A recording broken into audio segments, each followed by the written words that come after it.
Hey, welcome back to JacQ of All Trades, the podcast for curious minds and recovering people pleasers who are just trying to figure out how to deal with difficult people.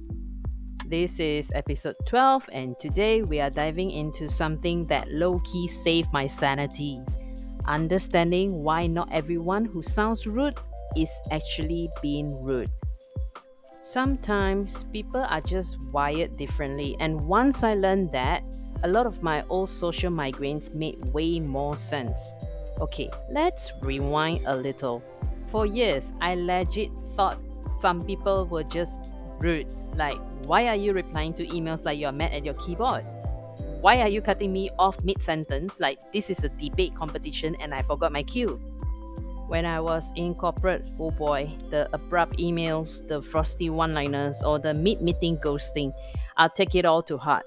But then I had a light bulb moment, and it started with this simple truth: we are not all running on the same operating system. And when I say wired differently, I don't mean it in the cute, everyone's unicorn kind of way.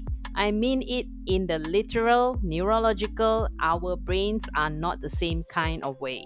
Oh, I first stumbled across this idea more than a decade ago while nerding out on Carl Jung's psychological types. You know, the ancient ancestor of those personality tests that shall not be named. I'm looking at you, four letter acronyms. I started by trying to figure myself out and ended up realizing, oh snap, this explains other people too. When personality clashes, so does communication. Let's play this out. Maybe you try to say something gently to protect someone's feelings and they accuse you of being shady or manipulative. Or you give a direct no frills answer and suddenly you are cold or insensitive. How about when you take a moment to think before answering, they read it as passive aggressive. And when you process by talking it out, they are basically gripping the armrest waiting for you to finally land the plane. Same conversation, completely different experience. Why? Because our brains filter communication through four main lenses. Are you concrete or abstract when taking in information? Do you make decisions with logic or values? Are you a think before you speak person or talk to figure it out type?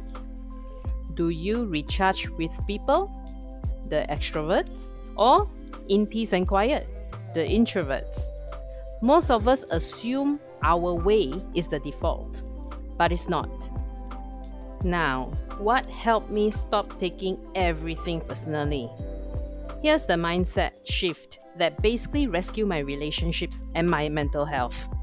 People aren't usually communicating to annoy you. They are just communicating the only way that makes sense to them. Some people are thinkers.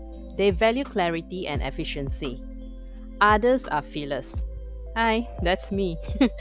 And we crave connection, tone, and emotional nuance. Some people reflect before they speak, the introverts. Others speak to figure out what they think, the extroverts. None of these styles are wrong, but if you don't recognize the differences, you are gonna keep misreading intent. Like, that person sending you one word emails might not be a jerk, just efficient and focused. That friend who sends long voice notes with 5 side stories probably just need to talk it out and feel heard. That partner who goes quiet during an argument, maybe not stonewalling, just trying to process before replying. Realizing this gave me so much breathing room. I stopped jumping to worst case scenarios and started asking better questions. Let me share with you the time I got thrown to the wolves and lived. Back when I was a bright eye conference manager, I had to coordinate with some serious big name speakers like industry titans, academics, and very important people who didn't have time for fluff. My co workers at that time were terrified of some of these folks.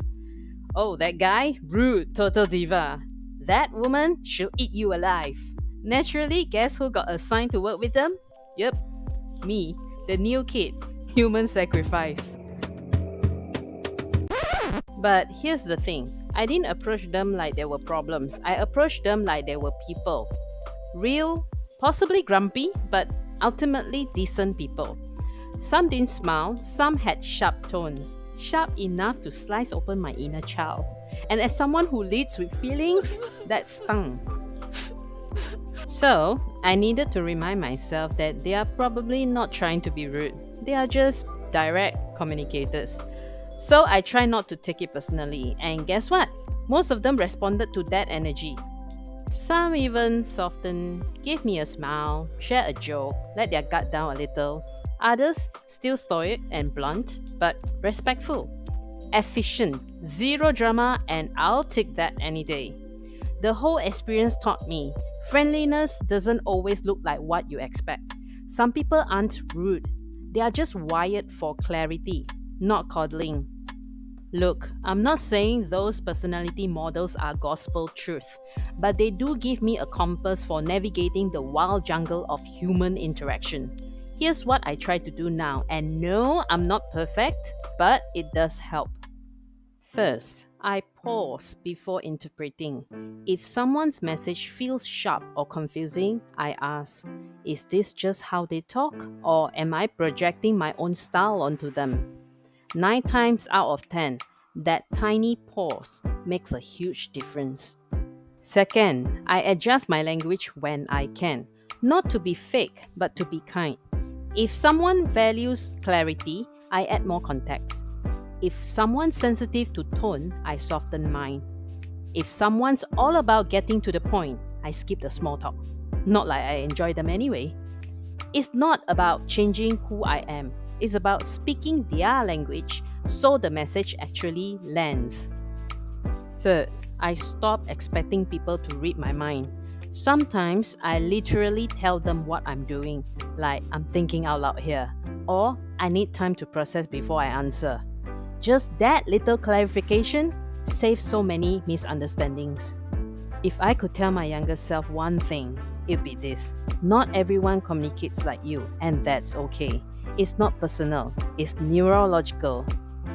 We all look like we are speaking the same language, but underneath, we are running totally different code. And once you start recognizing that, conversations stop feeling like landmines and start becoming actual bridges. If this is relatable to you, or if you got a friend who seems like a walking contradiction like me, maybe send this episode their way. Until next time, stay kind, stay curious, and try not to take one word emails too personally. Thanks for hanging out with me. I'll see you in the next episode.